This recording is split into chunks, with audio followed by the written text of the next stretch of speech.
Hello everyone, and welcome to the Dice Commando YouTube channel. I'm Andrew, with you here as always. This is the Commando Cast, a video cast about all things Star Wars Destiny. This video and others like this one are possible thanks to viewers like you. Please show your support with a like and subscribe, and be sure to hit the bell notification icon so you don't miss any new videos. If you want to get involved with the channel, consider becoming a channel member. There are many benefits to channel membership, including access to our Discord, exclusive deck tech and strategy videos, and the opportunity to help create channel content. I want to sincerely thank all our channel members, as I truly couldn't do this without your support. You guys rock. Go Commando.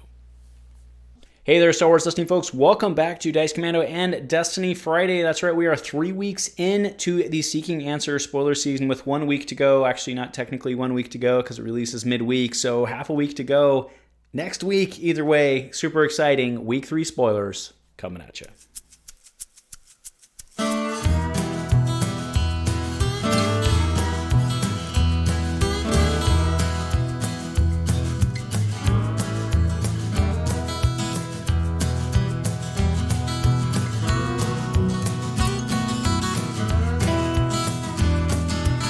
Hey there, Star Wars Destiny folks. Welcome back. I hope everyone's week has been going well. I want to welcome everyone to the new and more refined Commando Cast. No beer here, ladies and gentlemen, this week. That's right. So my wife took my son out, and I was able to cook really nice dinner tonight. We split a bottle of wine. So we're on the wine. Pinkies out. Pinkies out, Commandos.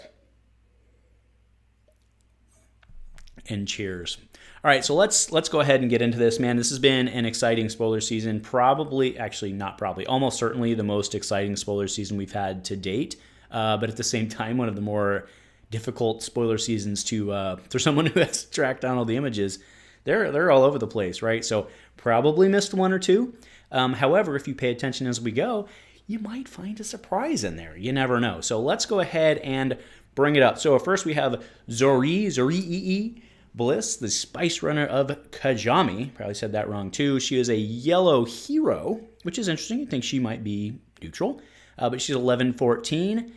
And before we get into this, I just want to say, is there a better? There's probably a better, but like this is a really great example in Star Wars of. I'm sure many of you saw, Spaceballs. Some of our older viewers probably saw Spaceballs back in the day, and they're with yogurt, and they're like, "What is this all about?" And he's like, "Merchandising." Like, is there a better example of merchandising in Star Wars than this character that like was on screen for like 3 minutes and had this huge backstory with Poe that we were supposed to give crud about, but we didn't? And they're like, "Oh, well, it's fine. Just go buy the graphic novel or the comic series or whatever you kids are doing these days, right?" Anyway, aside. All right, so. 2 indirect, 3 indirect, discard resource and a blank. Piloting pilot scoundrel after resolve a vehicle die showing a resource. Very interesting. Deal 1 indirect to an opponent if that vehicle was piloted. Deal 1 damage to a character. Okay, so if you're going to resolve a resource, which you don't hate to do, you get to deal, and it's not even has to be her piloting. If she's with another pilot, the other pilot could be piloting it, right? It's not after resolve a vehicle die being piloted by the character. Pretty good. You get a money to buy another ship or another gun, and then you get to deal an indirect and a direct. Damn. I would just like to say, by the way, she can pair with Benthic.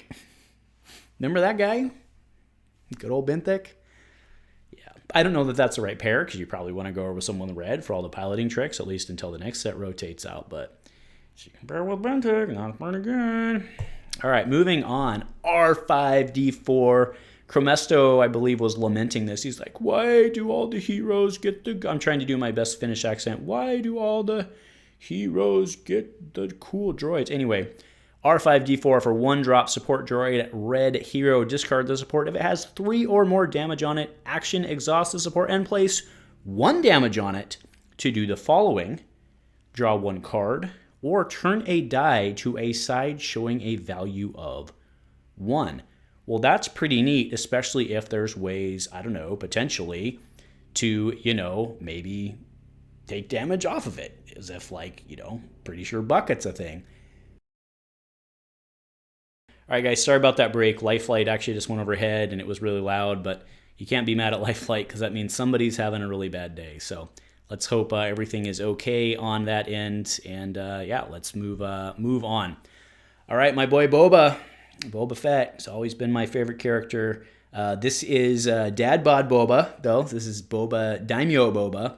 1416 with 12 health, character leader. He is not a bounty hunter. Bounty hunter no more, kids. He's just a leader. 1 gun, 2 melee, 2 shield, resource, a blank. Did I mention he's neutral, by the way? I did not.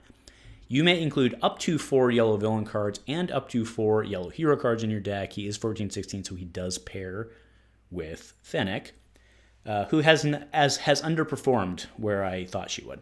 After you play a yellow card, place 1 resource on this character, right? So it's not once per turn. It's after you play a yellow card. Power action, remove 2 resources from this character to roll 1 of this character dice into your pool. No pay sides, pretty good sides. It's a 1-2-2-2. There is a blank on it. We'll see. He doesn't... The thing is here on this one, right? He looks like he's really good. But I think... Well, he looks good, and then you think about him, and you're like, I don't know that he is good, just because of where we are in Destiny. Like, I mean, being a 12 health is good. The die sides are good. The 1 gun kind of, I mean, you can't really afford to resolve a character die for 1 gun anymore, right? So now you get an extra die out of him. In theory, you get an extra die out of him once per turn, generally, right? I mean, that's mostly going to happen. So I don't know. We'll see. I don't know who I got to sleep with to get a big Boba, right? Like we got big Kirstan. I don't know who I got to sleep with to get a big Boba, but probably somebody in the UK. I don't know. Looking at you boys. Anyway, so I don't know. We'll see where. All joking aside, we'll see where he ends up. I mean, at 16 points, I mean, he's got the leader thing, but leader's not as good as it used to be, right? So, like, honestly, I might want to play Benthic instead of him, I think, at 16. Benthic has less help and he gets you the extra die. So, I mean, and no pay side, so fair enough. We'll see. I mean, the quote was said, don't sleep on Boba. I believe it from the playtesters. That said, I'm not saying he's bad. I just think that there might be 16, that middle's tough.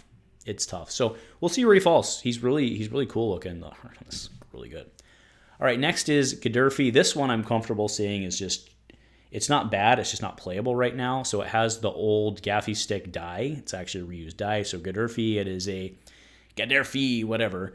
It is a upgrade weapon. While it's on a yellow character, it gains redeploy. And then specials remove an opponent's die, which is good. I mean, that's good. The other sides are not great, though, right? So, and I think that, like, I think you play bow rifle over this. I do. I mean, maybe there's special synergy or something out there. Fair enough. But I just think, look at what's out there for yellow. Like, and granted, that's only in the villain side, but you have the Patar, and then for both sides, you have Vibro Sword, which is freaking amazeballs. Like, everybody's going to run that. You've got Bow Staff. I mean, that's just on the surface. If you're running multicolor, you have access to all sorts of other weapons. So I don't think this one sees play. I don't think. This one, on the other hand, probably does. So this is Tusken Camp's support location. It is not unique. Want to point that out, right? Play only if you spot a yellow character. After you activate this support, roll 2 set-aside Tusken dice into your pool. Then you may remove one of your character dice to gain 1 resource. That's pretty hot. If the Tusken rolls something you don't want him to, he's got that 3 for 1 side that sometimes, like, that's always good, but if you can't pay for it, it's not. So turn that into a resource, doesn't suck. The sides on the die aren't amazing. On this die aren't amazing, right? But it's 2 indirect, disrupt, money, plus money blank. It's okay, right? See, what you want to try and do is get it out. I mean, once you get it out, you're going to roll it out early, right? And then hopefully make money back. And I mean, it makes sense. And, the fact that it rolls out 3 dice is not irrelevant, right? Because the Tusken die has a 1. I think it's a 1 gun, 3, yeah. So, and obviously I'm putting it up right now, but 2 of them, not bad, right? So you get 3 dice, 3 mediocre dice, but 3 dice for 3. pretty good, dude. This is pretty good. And again, it is not unique. All right. Strategic discipline. Your deck size is increased by 4. After you play an event, you may exhaust this plot to draw a card. After you play a non-event card, you may ready this plot. Well, that's kind of interesting, right? And note that it said, right? After you play an event, you may exhaust this plot to draw a card. It still readies, right? So even if you don't ready it, right? It doesn't say anywhere that this card does not ready by normal means, right? So it still readies each round. So I don't know. This one's going to be very interesting. I mean, on the surface, 3 points is a lot, but card draw is also pretty strong, I've been told. So that's what the good players tell me. So it's very interesting. This is very interesting to see how it's going to fit in. You almost wonder, Gideon Grindin and all that. Like, you saw the power of the card draw there. Shout out to Snake, by the way. Yeah, this one's very interesting. I don't have any like real good answers for this one, but I think this one's really cool. This one, this one is really cool. So it'll be neat to see because you can potentially draw multiple cards per round with it, right? So play an event, play a weapon, play an event, right? I mean, it's doable. It's very, very doable. So very, very awesome. Very, very awesome card. All right.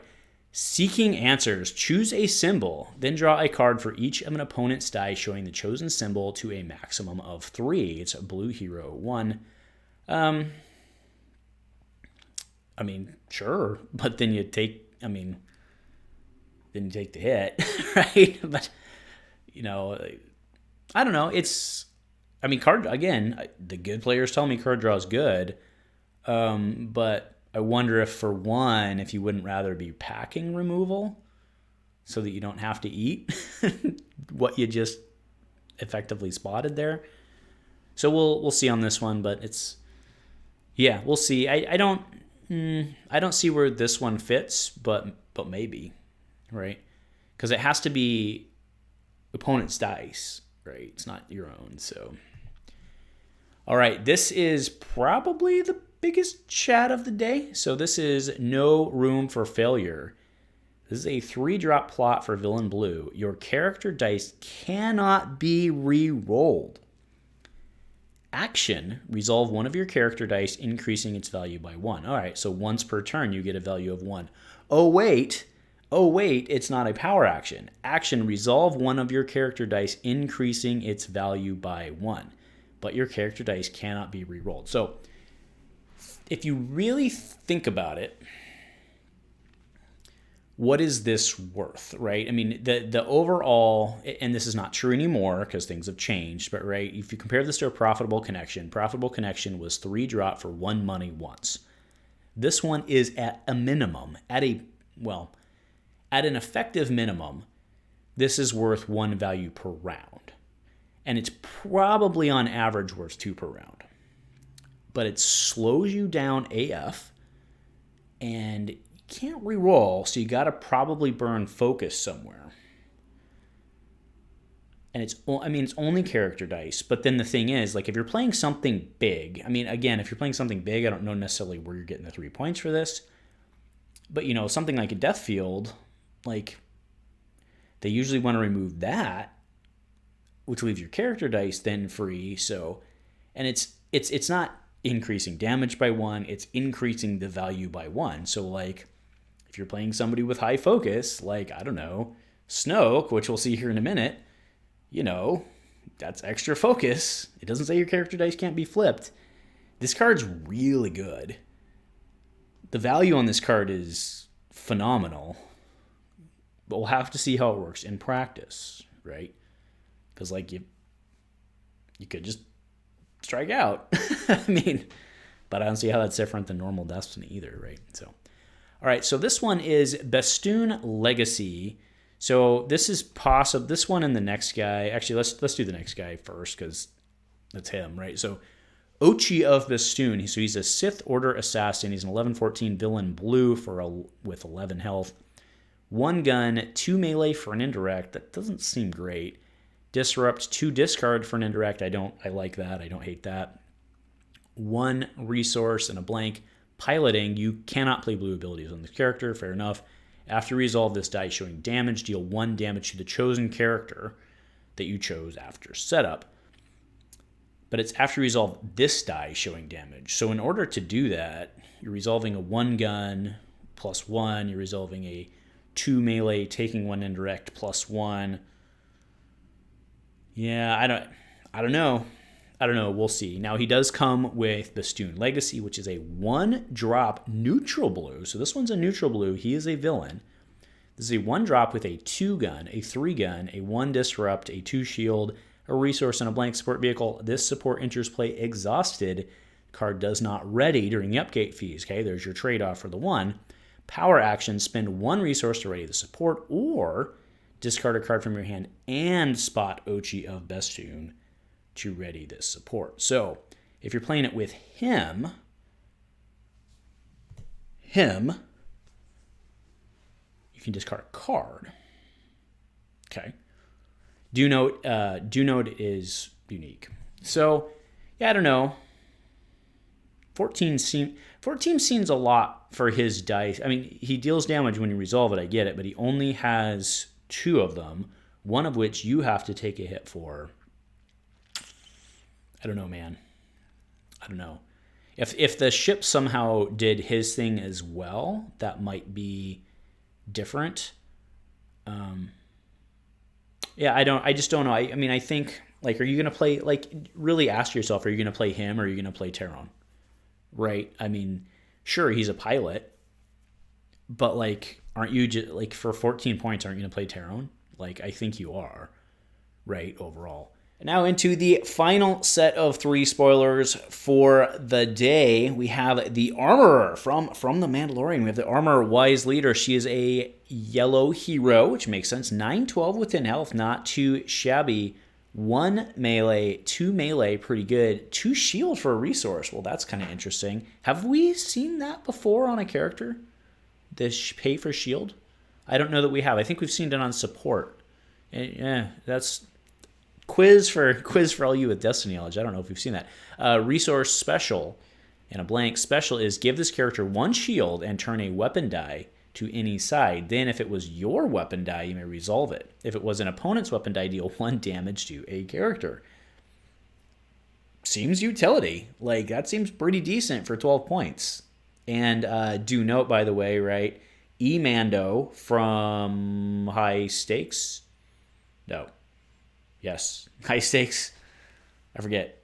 Yes, it was High Stakes. Mando from High Stakes is 18 points elite, right? But not triple elite.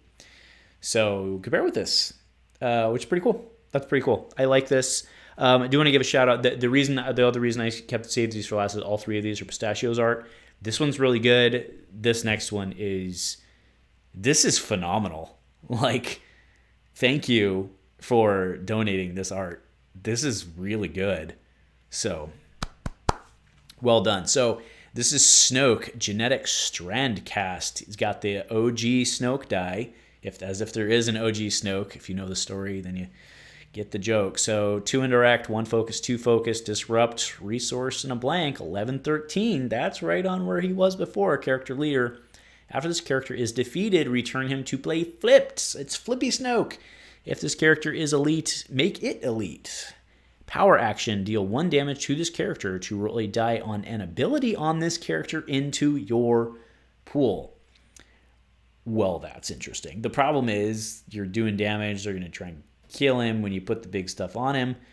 But, like, I mean, Neiman's gone, to be fair.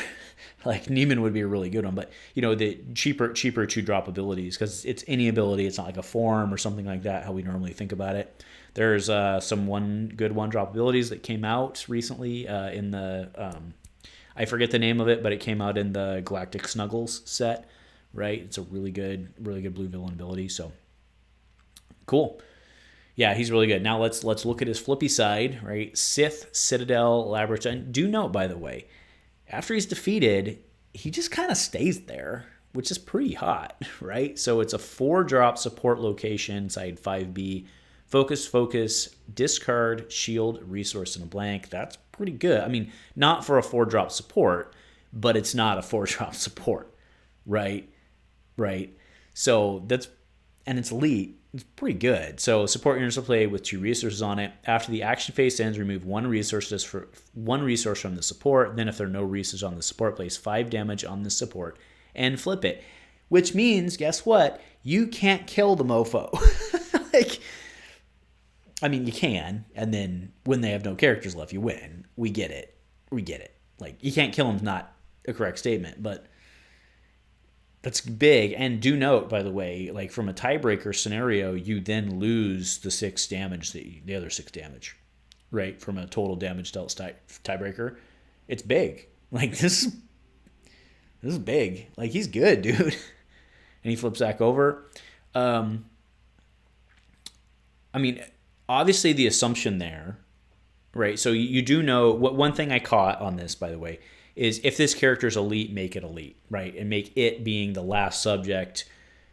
Well, technically the way it's written, it refers back to this character, but we all know what it means is if it's flipped, right? Make the flip side elite. But the flip side doesn't say that. I mean, I think the assumption there is that when you flip it back, it stays elite. I mean, I think that's the assumption. But it doesn't say that. So it is possible it'll be ruled that it would only be 1 die, but I think it's elite. The problem is you can't. Yeah, so that's. I think we all know what the spirit of the card is, but like spirit of the card don't mean jack, right? It's how it's written. So we'll see. We'll look for the smarter people than I on that ruling, but. Anyway, this is all really good stuff. Again, I'll just run through these one more time because these are all fan-donated art, pistachios. I'm hoping we get to see some Nute stuff. I really like Nute. He always sends us the stuff, too, to use as well. So hoping we see some Nute. But look at these. Those first 2 are really good.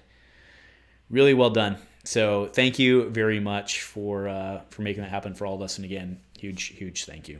All right, so that wraps up all the spoilers that we've seen so far this week, but we do have a bonus. I was reached out and I was gifted an additional spoiler. So what you see, oh, you know what?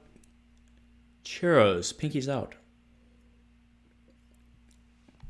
So I am happy to present Insurgent Group. So it was said, by the way, that this was appropriate that I should get it. Include only if each character on your team is a partisan. Each partisan you control has +1 health. You may include up to 4 cards of any affiliation or color in your deck following other deck building restrictions. So the funny story on this one is Echo actually reached out and he's like, hey, you deserve to spoil this one for all of your Guy Love stuff. Except he didn't say that. He's like, you deserve to spoil this one. I was like, why? I'll have to go look at stuff. Because I'm an idiot and I forgot that the guy, Base and Church, I forgot they're partisans, right? So that was why he knew me better than I knew me. So anyway, thank you guys. This one's really cool. And, you know, obviously I already talked, it goes with Guy Love, right? I mean, gives them each +1 health, lets me bring bow rifle to the table. And I've been brainstorming like crazy on what to bring what the next 2 cards can be. Remember, it can be any affiliation or color. So, I mean, the color you're going to look into, well, it doesn't have to be. Right? It could be red villain, could be blue villain. Yeah. So those extra, I think you bring bow rifle. Almost certain.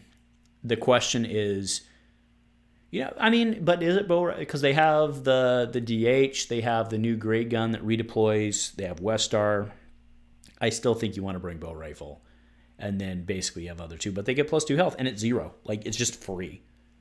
So, like, slam dunk for Guy Love. Right? I mean, love it. Guy love it. See what I did there? All right. So anyway, thank you guys. If you hung out this far, you got the extra treat on the spoiler. I want to thank ARH for not only giving me another spoiler, but for doing what they're doing. This has been really fun to go through this season. I apologize if I missed any spoilers. It's a lot of work keeping up with it, but don't change what you're doing because it's a lot of fun. Everybody's tracking it down, posting to Discords. Everybody's talking about it in the minute. It's a lot of excitement. Nobody can wait for May 4th, which is next Wednesday, by the way, folks.